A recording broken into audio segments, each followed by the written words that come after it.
नमस्कार. आजच्या या भागात आपलं स्वागत आहे. चला आज डेटा क्लिनिंगबद्दल बोलूया.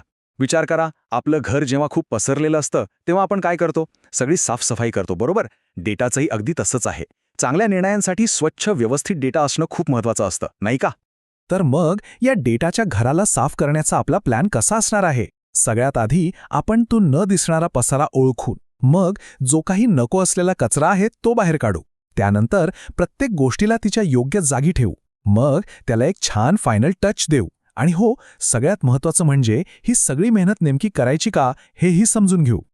तर मग जेव्हा आपण म्हणतो की डेटा क्लीन करायचा आहे किंवा स्वच्छ करायचा आहे, तेव्हा त्याचा नेमका अर्थ काय होतो?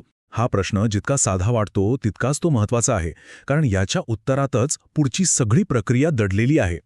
बघा, आपल्याला जो कच्चा डेटा मिळतो ना, तो बहुतेक वेळा असाच असतो, एका मोठा गुंत्यासारखा, काही अर्धवट, काही चुकीचं, काही रिकामं. डेटा क्लिनिंगची प्रक्रिया म्हणजे काय, तर या गुंत्याला सोडवून त्याला एका सुसंगत, वापरण्यायोग्य स्वरूपात आणणं.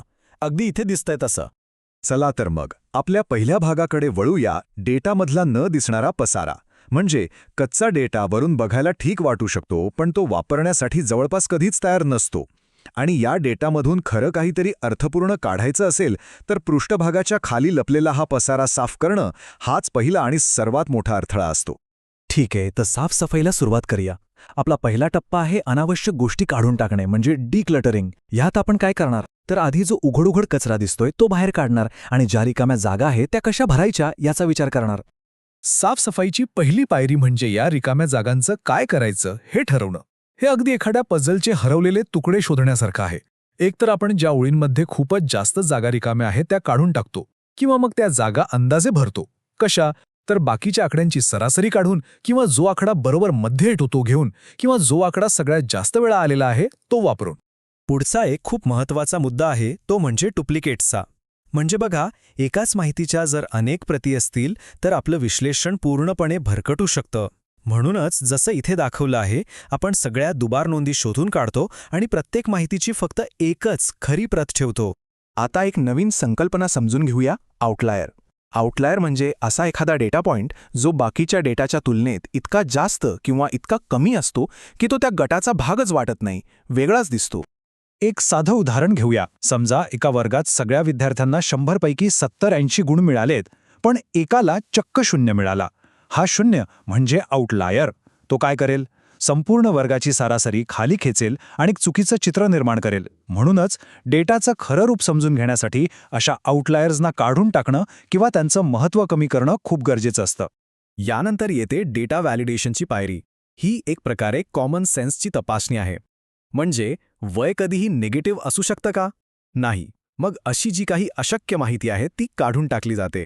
बरं, घरातला सगळा कचरा तर बाहेर काढला, पण आता पसारा आवरायचा आहे. आपला पुढचा टप्पा हाच आहे, आयोजन. आता आपण प्रत्येक गोष्टीला तिच्या योग्य जागी लावू, जेणेकरून सगळं काही सुसंगत आणि व्यवस्थित दिसेल. डेटामधली एक खूप मोठी डोकेदुखी म्हणजे विसंगत नावं. इथे बघा, एकाच गोष्टीसाठी पुरुष, कोणी एम लिहिलंय, कोणी मेल लिहिलंय, तर कोणी मेल. आपण हे सगळं एकाच मानक स्वरूपात म्हणजे मेलमध्ये आणतो. यामुळे सगळा गोंधळच टळतो. इथे आपण काय करतो तर सगळ्या तारखा एकाच फॉर्मॅटमध्ये म्हणजे समजा YYYMMDD अशा फॉर्मॅटमध्ये आणतो आणि मजकूर असेल तर तो लोअर केसमध्ये करतो, जेणेकरून सुसंगतता राहते आणि नंतर काम करायला सोपं जातं. हे म्हणजे सगळ्या वस्तू योग्य डब्यात ठेवण्यासारखं आहे, सोपं आहे. संख्यांना संख्या म्हणूनच सेव्ह केलं जातं आणि तारखांना तारीख म्हणूनच, त्यांना साधा मजकूर म्हणून ठेवलं जात नाही. यामुळे त्यांच्यावर गणिती प्रक्रिया करणं सोपं होतं. आपलं घर आता स्वच्छ आणि व्यवस्थित झालं आहे. छान दिसतंय. आता वेळ आहे त्याला एक अंतिम रूप देण्याची, म्हणजे फायनल टचअप.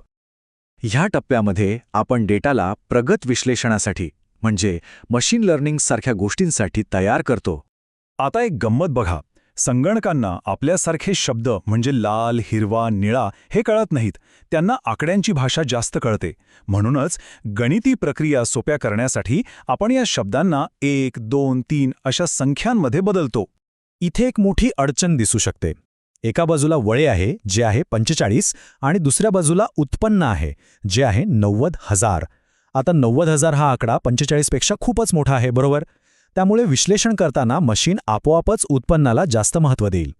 हे असंतुलन टाळण्यासाठी आपण या दोन्ही मूल्यांना एका समान पातळीवर आणतो. आणि ही आहे शेवटची पायरी, जिथे आपण वेगवेगळ्या ठिकाणाहून आलेले डेटासेट्स एकत्र आणतो आणि सर्वोत्तम विश्लेषणासाठी त्यांची पुनर्रचना करतो. हे अगदी वेगवेगळ्या खोल्यांमधलं फर्निचर एकत्र करून एका हॉलमध्ये सुसंगतपणे लावण्यासारखं आहे. आता आपण समारोपाकडे आलो आहोत आणि या सगळ्या मेहनतीचं फळ काय आहे ते पाहूया. हा प्रवास एका पसरलेल्या घरापासून एका मौल्यवान घरापर्यंत आहे. कार्ली फियोरिना यांचं हे वाक्य सगळं काही सांगून जातं.